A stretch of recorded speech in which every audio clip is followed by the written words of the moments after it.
Kalau kita istighfar, adakah akan padam dosa kita walaupun kita masih melakukan dosa? Dengar baik-baik.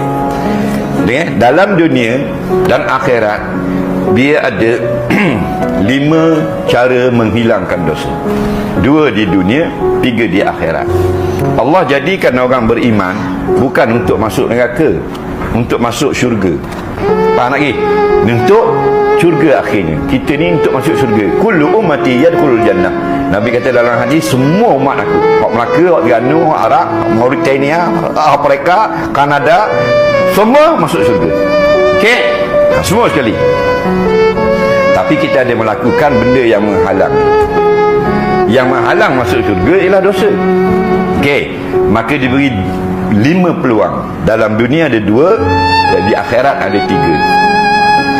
Maka di dalam dunia ini ada 2. Yang pertama dipanggil taubat. Taubat itulah pemadam yang paling kental. Bila taubat saja, kosong.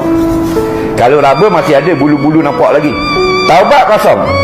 Sebut dalam hadis, at-taibu anizambi kamala zambalah. Siapa yang taubat dari dosa, kosong, tak ada dosa. Macam kanak-kanak baru lahir. Tu. Ya, kemudian yang kedua, innal hasanat yuzhibna sayiat. Kita lakukan benda-benda yang baik, insya-Allah dia akan menghilangkan dosa-dosa di masa lalu.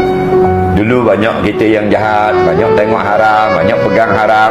Sekarang banyak baca Quran, banyak sedekah.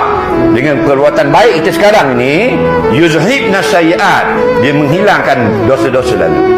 Okey, itu di dalam dunia. Buatlah banyak-banyak, okey? Taubat selalu, istighfar selalu, dan buat benda yang baik, okey? Kalau kita tak ada nak taubat, sibuk sangat, mati. Maka bangunlah kita di padang mahsyar membawa dosa. Ada 2 lagi peluang. 3 tapi nak khabar dulu. Yang pertama, walaupun ada dosa, nak dapat syafaat Nabi. Kerana Nabi ada syafaat, memberi pertolongan. Orang yang patut masuk neraka tak masuk dengan syafaat Nabi. Faham lagi? Kalau tak dapat syafaat Nabi, ada yang keempat, dapat keampunan Allah. Faham? Allah ampun dia. Walaupun minum marak, walaupun jahat, tapi dia ada iman, Allah ampunkan. Tapi liman yasha, bagi mereka yang Allah pilih. Inilah 4 peluang, 2 di dunia, 2 di akhirat. Kalau yang 4 ni tak dapat lagi, ada the last chance dipanggil. Mana kita kena bersihkan dosa itu dalam neraka. Tak lama, dalam 50,000 tahun je kena bakar. Bersih balik baru masuk. Tu tambahlah, kita tambah yang nombor 5. Faham lagi? Nampak? Jadi istighfar tu apa? Astagfirullah.